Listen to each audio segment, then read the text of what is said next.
Welcome to Global Midweek. As we gather this week, I would like to begin by addressing two questions that people seem to be asking these days in our church.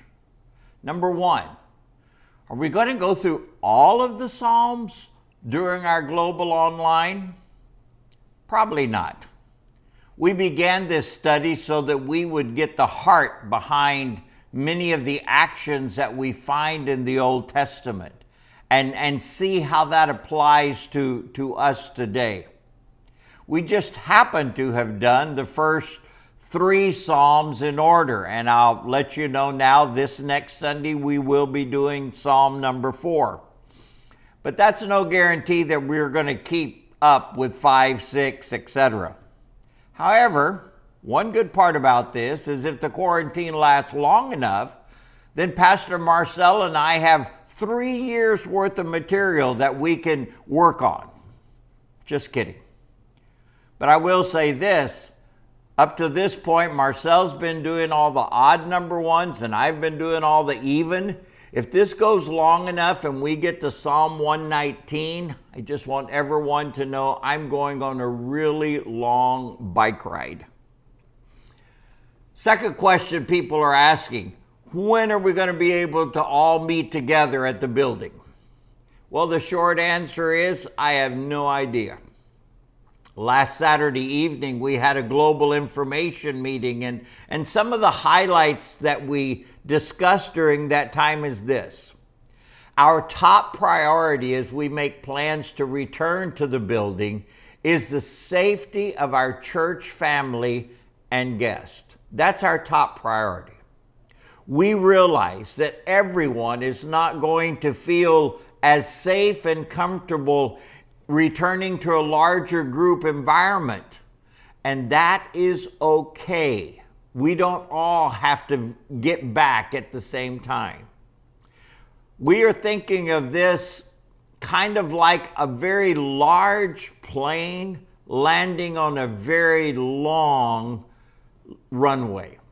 In other words, as we try to bring all of this back together, we are taking this slowly and with much planning and with much preparation and heading down as long as it takes to bring it down safe.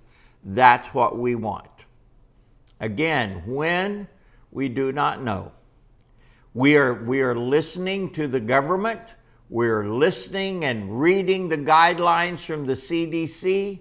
We are listening to our county representatives and mayor and all of that. We're listening to this. We're talking to those who are first responders and medical personnel and things within our church. And more than anything, we are seeking the Lord's direction in this. But there's one thing I can guarantee you. We will probably be slower and more cautious than whatever is required. Why? Well, that goes back to the first part. Our top priority is that we want our church family and our guests to be safe. For me, these past few weeks have been a time of learning and finding encouragement in many, many different sources. I will be honest with you, I don't usually listen to a whole lot of other services and sermons and things like that from other pastors around the country. But during this time, I've had more time, particularly on Sundays when I can listen in to other services. During the week, I can guarantee you I've been listening more to other pastors and webinars and forums and reading ideas and things like that other people are going through. Why? Because we're all going through the same storm, even though our boats are very different one from another, but we can learn from other people. Tonight, I would like to share with you a short word from Pastor Andy Stanley and something that encouraged me and I learned a lot from. It's entitled, When Fear Impacts Your Faith. So I'd ask you to just relax for a few minutes and just listen to this message from Andy. Hi, everybody. By now, you've heard the news that things are going to get worse before they get better. So needless to say, everybody in the United States of America and really most of the world are sitting up straight and paying attention. Fear has a way of doing that, doesn't it? And speaking of fear, as you may have noticed, there's a lot of talk about faith and fear, faith versus fear, choosing faith over fear. But what exactly does any of that mean? And what does it look like? Is it just wishful thinking, positive thinking? For a lot of folks, faith is really just confidence that, well, somehow it's all going to work out in the end. But for Christians, faith is more than that. Faith is more than keep your chin up, we can do this. If Jesus is correct, and I always assume Jesus is correct, faith isn't even the opposite of fear. According to Jesus, faith is actually a version of fear. But Jesus didn't just talk about it, he actually illustrated it. And Peter gives us his version in the Gospel of Mark. Now, we all know this story, but I'm not sure we all get the point. According to Peter, Jesus and the 12 needed a break from the crowd, so they did what they normally did. They got in several boats and they took a journey across the southern end of the Sea of Galilee when suddenly a furious storm blows in. You remember this story. The waves were breaking over the bow of the boat, and before long they realized they could not bail water fast enough. And while I'm sure most of these guys could swim, they knew they could not swim against the wind, and to swim with the wind would just take them further out to sea. So understandably, they were afraid. They were afraid because they had something to be afraid of. Meanwhile, and you'll remember this as well, Jesus was in one of the boats asleep on a cushion. Or at least Peter thought so anyway. I'm not so sure he was really asleep. He may have been pretending after all. This was a setup to teach them something about faith and fear. And perhaps it was a setup to teach us something about faith and fear as well. Anyway, the disciples wake him up and they say, "Teacher, don't you care if we drown? Don't you care if we drown?" Which sounds silly to us because Jesus was in the boat with them. But perhaps that's how you're feeling about right now. God, don't you care if I drown? Don't you care if I can pay my bills? Don't you care if I can keep my job, recover what I've lost? Don't you care if I can feed my family? Don't you care if I can ever retire, finish school, get married? God, don't you care if I stay married? Then Jesus got up and he had a conversation with nature. He told the waves to quiet down, and they did. And then he asked the disciples this question. Seemed like a silly question at the time. Why? Why? Why are you so afraid? Do you still have no faith? Why are you so afraid? After all you've seen me do, after all we have experienced together, do you still have no faith? To which he could have added, I see what was happening here. You placed your faith in the storm. You actually believed that that storm determined your destiny. Then, according to Peter, even after the storm subsided, they were not relieved. This is the most amazing part of the story. Peter says that after the storm subsided, they were terrified. That literally, they feared a great fear. They were more afraid after the storm subsided than they were during the storm. And they ask each other a question they should have been asking all along. A question that, well, we should ask every single day. Here's the question they ask. Who is this man? Who is this man? Even the wind and the waves obey him. And the answer, he is a superman. He is the God-man. He is the Son of Man. And in that moment, they realized that they had feared or trusted in the wrong thing. They suffered from misplaced fear, misplaced terror. And later, Jesus would come right out and state this plainly. He would say, my friends, and I love the fact that he said friends, my friends, do not be afraid of those who kill the body, and after that, can do no more. In other words, fear not, even when there is something to be afraid of. Fear not because it's all going to work out fine. Fear not, because I care. I am with you. If you're going to fear something, if you're going to assume that your destiny is determined by something, Jesus said, fear me, trust me. So the moral of the story is simply this, that fear and faith are really two sides of the same coin. Will we put our faith in a global pandemic? Will we trust this pandemic to determine our destinies? Have we placed our confidence in a virus? Put that way, it sounds kind of ridiculous, doesn't it? That was Jesus' point. His question, why are you afraid, could be restated this way. Why are you trusting in the storm? Why not trust me instead? Now, it took a while, but Peter finally got it. About, 2 years later, he and John are dragged in front of the high priest and the other religious leaders responsible for crucifying Jesus. And Peter and John had every reason to believe that they were next, that they would die that very day. But they had learned the lesson of the storm, and they knew better than to put their confidence, their faith in the high priest and his cronies, which is exactly what the high priest assumed they would do because, well, that's what everybody did. But they were in for a surprise. Luke tells us that when the high priest and the men with him saw the courage of Peter and John, they suddenly realized that these were just average day laborers, and they were astonished. They were astonished that they weren't afraid. The working class trembled in the presence of these men, but not Peter and John. Why? Luke tells us, referring to the high priest and his allies, and I quote, "They were astonished, and they took note that these men had been with Jesus, and clearly they were confident that Jesus was still with them." And Jesus is still with you. And while it might feel like God has fallen asleep, he hasn't, which means you can fall asleep every single night confident of this. He is in your boat. He said so. I will never leave you. I will never forsake you, even when the wind and the waves are coming in strong. So fear not because there's not something to be afraid of.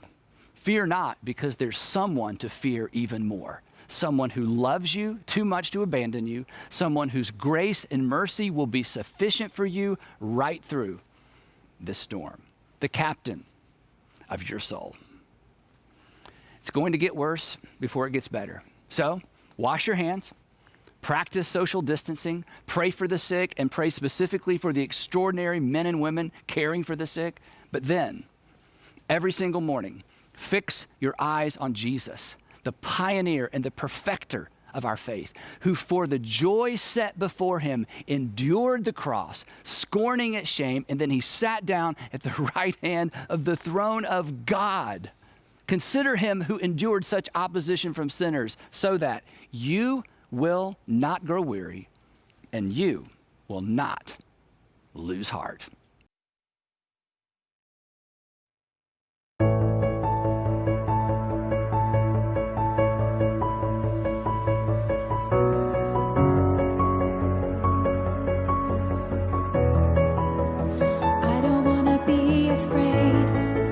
Time I face the waves, I don't wanna be afraid.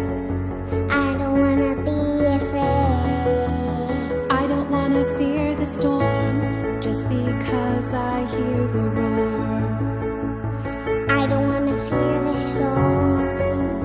I don't wanna fear the storm. Peace be still, say the word, and I will set my feet upon the sea till I'm dancing in the deep. Peace be still, you are here, so it is well. Even when my eyes can't see, I will trust the voice that speaks.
forgive us our trespasses, as we forgive those who trespass against us. And lead us not into temptation, but deliver us from evil. For thine is the kingdom, and the power, and the glory forever.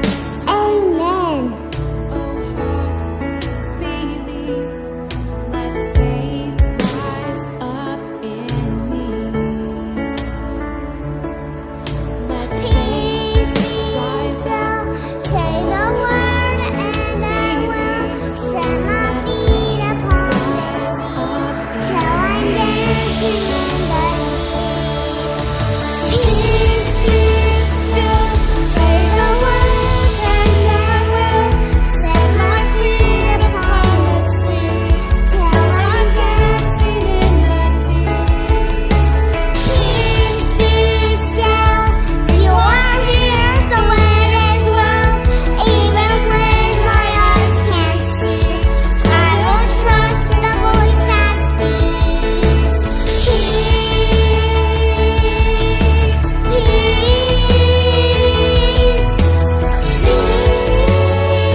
My prayer for you this week is the same one I had for you back at the beginning of all of these midweek gatherings. It mirrors what the Apostle Paul was praying for the people of Ephesus as they went through very difficult times. Allow me to read it once again from Ephesians chapter 3, beginning in verse 16. I pray that from God's glorious, unlimited resources, He will empower you with inner strength through His Spirit. Then Christ will make His home in your hearts as you trust in Him. Your roots will grow down into God's love and keep you strong. And may you have the power to understand, as all God's people should, how wide, how long, how high, and how deep His love is. May you experience the love of Christ, though it is too great to understand fully. Then you will be made complete with all the fullness of life and power that comes from God. That's what I want for you. All the fullness of life and power that comes from God to be a reality in your life.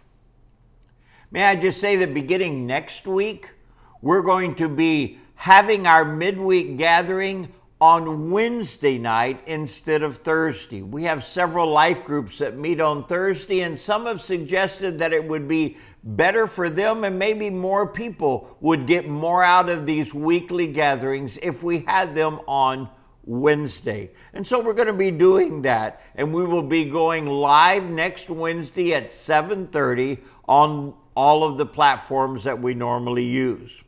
Lord willing, next week we will have another special guest that I've asked to share with our church in a very special way, and you won't want to miss that. One final thing, and this is a special notice to all sons, daughters, and husbands. In case it may have slipped your mind, this next Sunday is Mother's Day. Just trying to help you. You sure don't want to be in quarantine and in trouble all at the same time. You have a great week.